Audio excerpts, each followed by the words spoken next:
Hey y'all, this is Renee with Renee's Real World, and today I just want to give you guys a quick update on what's been going on with me and my toddler twins. I have been challenging myself for the past 2 weeks to read 20 or more books to them. Now I'm going to start off by saying one day, which was Saturday, I failed the challenge miserably. I only read 5 books on Saturday.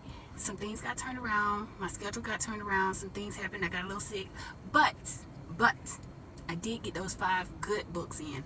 I got Fox and Socks in, so that to me that one is a really good one to get in with all the tongue twisters in there. So I got that one in. But we are on week 2, and I just wanted to let you guys know that something is happening, because there have been a couple of times where I would look at my babies while I'm reading to them, and it seems like they're a little bit more attentive. It seems like they are waiting for me to make the sound that I was going to make, or waiting for me to say the word that I'm going to say.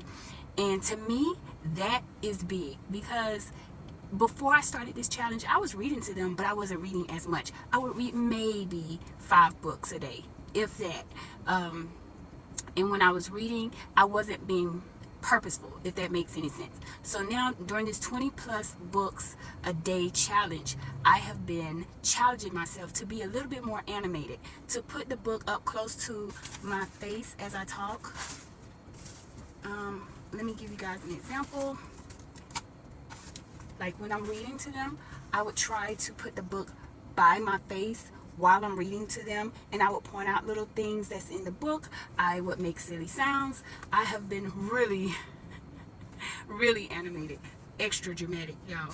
And I think they like the dramatics because I see them looking a little bit more, staying focused a little bit more. And I want to mention, now their books are a little beaten up, so don't judge. This, and one of my twins is a chewer. Okay, yeah, don't judge me, judge yourself. So the author of this book, I actually follow her on YouTube, and she has more books, and I think I really want to purchase them, but not right now. My pockets is just not allowing me to do everything that I want to do. So I'm going to work with what I got until I get to where I need to be. So this book is I Can Say Moo.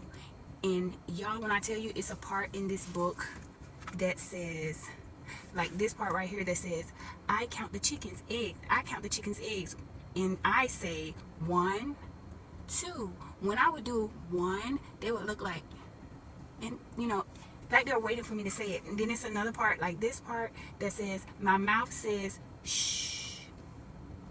One of the twins actually said shh. Now week 1, he was putting his finger up to his mouth and he was kind of trying to say shh, but week 2 he was actually saying shh. Now I'm not going to get too excited, because like I said, I've gone down this autism road once before with my 24-year-old. And the thing about it is, sometimes you would hear them say a word. You know they could say the word, and then the next day they may not say that word again. So he said the word a couple of times, but he's not saying it every day. But if I pause long enough, it seems like he was waiting for me to do it, and then he would do the finger movement, and he would, like, at first, the first week he was like, then he was like, and then this week he was saying shh, like he was actually saying shh. So that was big. Now the other twin, I don't know what kind of nicknames I'm going to give them on this app, but I kind of don't want to say their real names. So for now, I'm just going to say Baby A. Okay, that was Baby B. Baby A, he loves Penguin Says Please, and he waits for me to say please. So all during this part, he's just looking at me. And then when it gets to the part where it says no, Penguin, first you must say, and then I would pause and say, and he would look like he's waiting for me to say please, and then he would start smiling when I say the word please. And then at the end it says please again, and he's waiting for that please. This is a really good book. Not long at all, but it makes a point, and it gives you a chance to be kind of dramatic, which I was trying to be. So for the second week, I want to say it was a little challenging, because I was trying my best to maintain that 20 books a day, and I was still trying to keep the same energy, the same dramatics, the same excitement. But Saturday, I did not do good at all. I only read 5 books, and like I said, one of the books was Fox in Socks.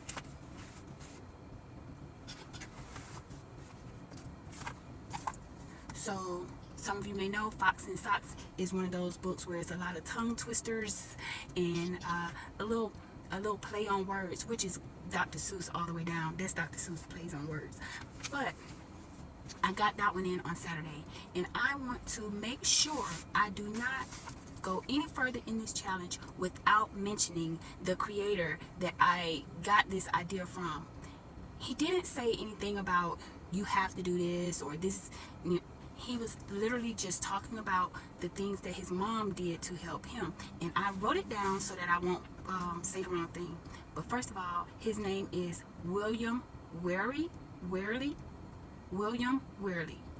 and he's a content creator on this app, so you look him up, William, and his last name is Wehrli. And in this video, he gave some great tips to help with parents like me who may want to know some things, but you're not sure how your kids feel about it. So he was nonverbal, so he's telling you from his standpoint that he thinks that these things his mom did really helped him. So number one, he said that his mom purchased a curriculum that was called Teach Me Language. I can't afford right now to be buying curriculums and workbooks and all of that. I can do what I can do with what I have. So that's what I'm going to do. So I do have it in my cart on Amazon. Just in case I get it, I can just go ahead and purchase.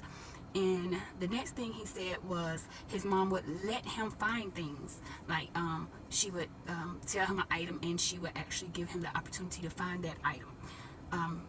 Singing lots of songs to him. Now I do that all the time. I've been doing it. I'm the type of person where I'm singing all day long. I'm singing nursery rhymes. I'm singing about giving them a bath. We actually have songs for different things we transition them to in the house. When it's time for them to take a bath, we say, it's time to take a bath. It's time to take a bath. Get your body nice and clean. It's time to take a bath. When it's time to go, we say, vámonos, vámonos, vámonos, let's go. Vámonos, vámonos, vámonos, let's go. Vámonos, vámonos, vámonos, let's go. Vámonos, vámonos, let's go. So we have songs for a lot of things that we do in the house, and it actually helps because when they hear me singing that song, they are ready to do whatever it is we're trying to do. So that was number 3. Number 4, she read tons and tons of books to him. And when he said that, something clicked. When he said that in his video, I was thinking to myself, that makes a lot of sense. So that they could take in a lot of vocabulary. They're taking in a lot of words. If you're reading constantly to them and you're talking constantly to them, makes a lot of sense. 1 and 1 is 2. So I thought to myself, I'm going to challenge myself to read more to my boys and see if it helps them. But I'm not going to make this video long. I just wanted to let you guys know that this is week 2 of me reading 20 plus books a day. I had one day that was a hiccup, but please. I'm going to do better this week. I'm going to do better. And I can't wait to see the improvements as I go on and on and on. And I hope you guys are excited with me, and we're going to cheer my boys on, and we are going to encourage them to keep learning, keep growing, and yep, that's about it. But until next time, y'all know how I do it. Gracias for ver.